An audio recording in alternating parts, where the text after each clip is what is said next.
आइए बच्चों, आज हम एक नया अध्याय शुरू कर देते हैं। अध्याय 14, पेंतकुस्त और विश्वास की घोषणा। शुरू करते हैं एक छोटी सी प्रार्थना के साथ। हे प्रभु यीशु मसीह, हम आपकी स्तुति करते हैं कि आपने संत थॉमस जैसे महान प्रेरित को हमारे भारतवर्ष में आपके सुसमाचार की घोषणा के लिए भेजे हैं। हे प्रभु यीशु मसीह, हम प्रार्थना करते हैं कि हमें भी उसी संत थॉमस के प्रेरित उत्साह और धर्मनिष्ठता अपने जीवन में उतारने की कृपा प्रदान कर, क्रिस्त प्रभु के द्वारा, आमीन।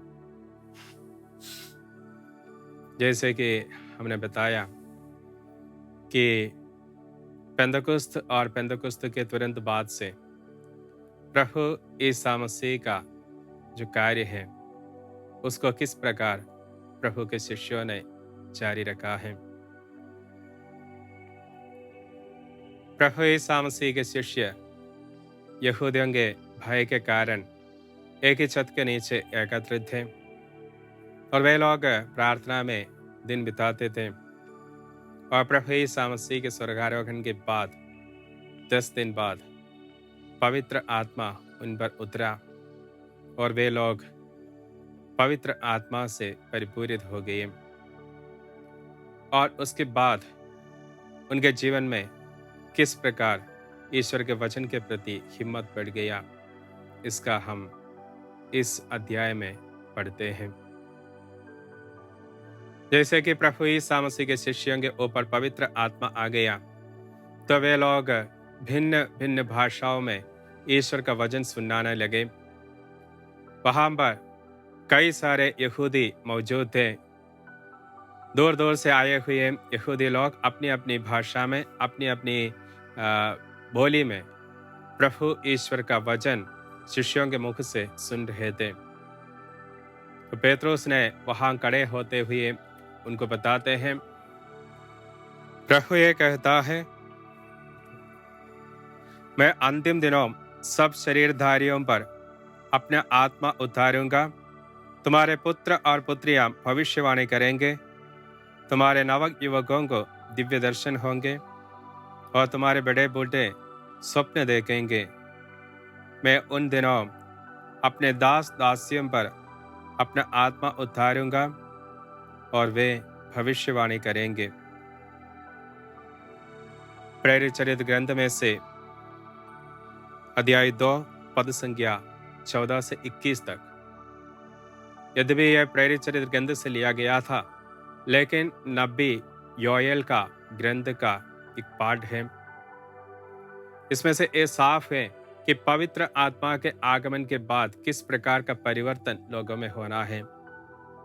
संत पेत्रुस लोगों के सामने उठ खड़े होते हुए बताते हैं, हम लोग पवित्र आत्मा के नाम से अपनी अपनी भाषा में या भिन्न भिन्न भाषा में ईश्वर का वचन सुनाते हैं।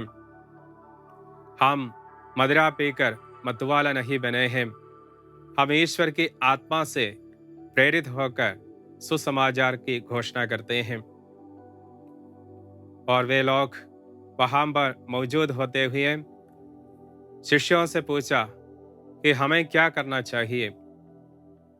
संत पेत्रुस कहते हैं कि पश्चाताप करो और प्रभु यीशु मसीह के नाम से बपतिस्मा ग्रहण करना है। इस प्रकार पहले कलीसिया की नींव वहीं पर रखी जाती है।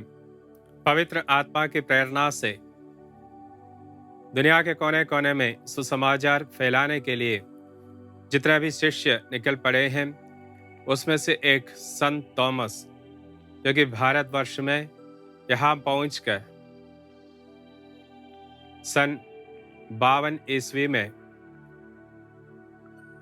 केरल नामक उस देश के प्रदेश के कुडंगलूर नामक, जिसे उस समय मुसरीस नाम से जाने जाते थे, यहाँ पर अपना ईश्वर की जिम्मेदारी लेते हुए पहुंच गया।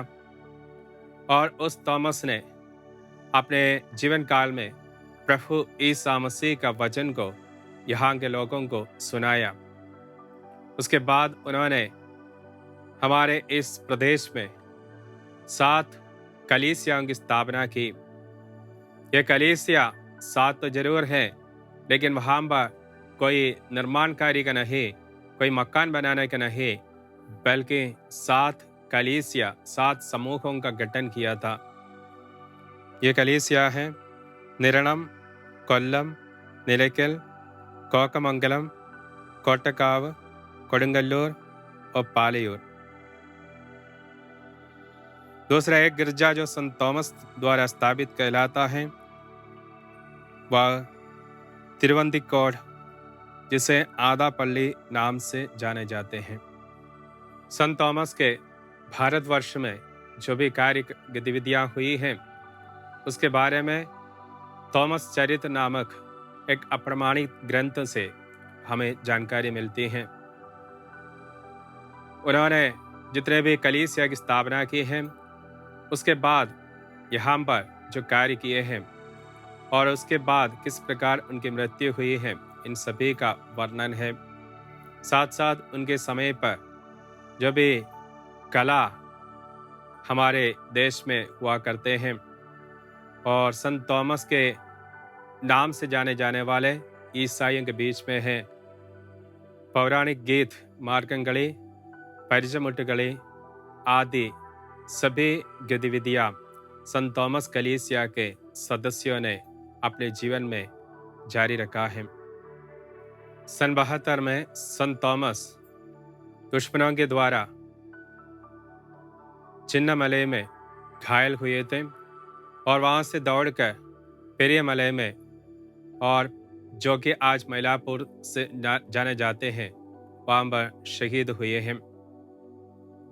और उनके आगमन का या उनका मृत्यु का याद के रूप में जुलाई 3 तारीख दुकराना त्योहार के रूप में संत थॉमस कलीसिया के सदस्य मनाते हैं।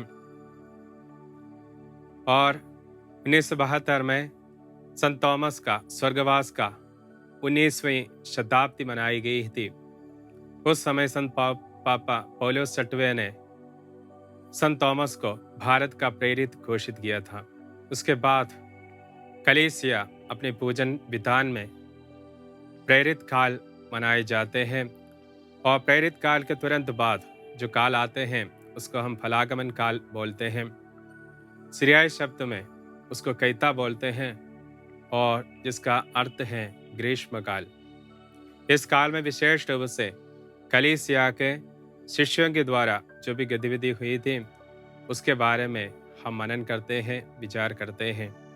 और एक ऐसा काल है जिसमें कलीसिया और शिष्यों के कारण किस प्रकार उन्नति हासिल की है और कलीसिया का बढ़ावा हुआ है, इसके ऊपर हम मनन करते हैं।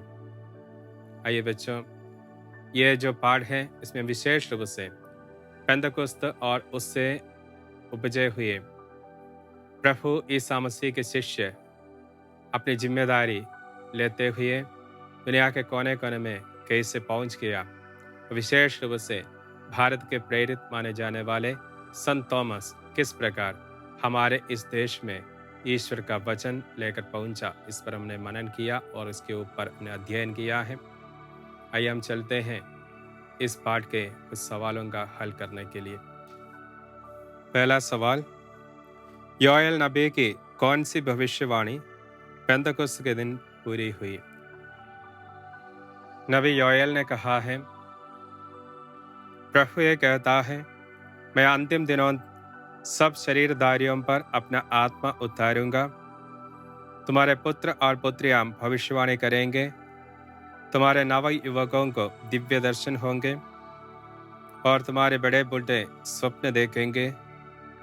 मैं उन दिनों अपने दास दासियों पर अपना आत्मा उतारूंगा और वे भविष्यवाणी करेंगे। दूसरा सवाल, संत पेत्रुस ने उन्हें क्या उत्तर दिया जिन्होंने उनसे पूछा कि हम क्या करें? पेत्रुस बोले, आप लोग पश्चाताप करें और पाप क्षमा के लिए प्रभु ईसा मसीह के नाम पर बपतिस्मा ग्रहण करें। तीसरा सवाल, प्रेरित संत थॉमस कब भारत पहुंचे और कहा? प्रेरित संत थॉमस सन 52 ईस्वी में कोडुंगल्लोर नामक जगह पहुंचे, जिसे उस समय मुसरीस नाम से जानते थे। 14 सवाल, प्रेरित संत थॉमस द्वारा स्थापित कलीसियाई समूह कौन कौन से हैं? संत थॉमस ने भारत में 7 कलीसियाओं की स्थापना की थी। वे हैं निरणम, कोल्लम, निलकल, कोकमंगलम, कोटकाव, कोडुंगल्लोर और पालियूर। इसके अलावा एक आधा गिरजा की भी स्थापना की, वह है तिरुवितांकोर। 5वां सवाल, फलागमन काल में हमें क्या याद दिलाता है? फलागमन काल में स्वर्गराज के प्रतीक के रूप में कलीसिया पवित्रता के फल प्रचुर मात्रा में उत्पन्न करते हुए बढ़ती रहती है, इसी का स्मरण दिलाते हैं। आइए बच्चों, हमने देखा है कि किस प्रकार पेंतेकोस्त और प्रेरित उत्साह से दुनिया के कोने कोने में कलीसिया बढ़ता गया और साथ साथ प्रभु यीशु मसीह का संदेश लेकर लोग दुनिया के कोने कोने में पहुंच गए हैं। और इसी उत्साह को हम सभी अपने जीवन में उतारते हुए हमारे प्रत्येक गतिविधि में ईश्वर का वचन दुनिया के कोने कोने में देने की जवाबदारी और जिम्मेदारी हम सभी को सौंपी गई है। उसी को आगे बढ़ाने के लिए हम पवित्र आत्मा की प्रेरणा के लिए विशेष रूप से प्रार्थना करें। जय यीशु।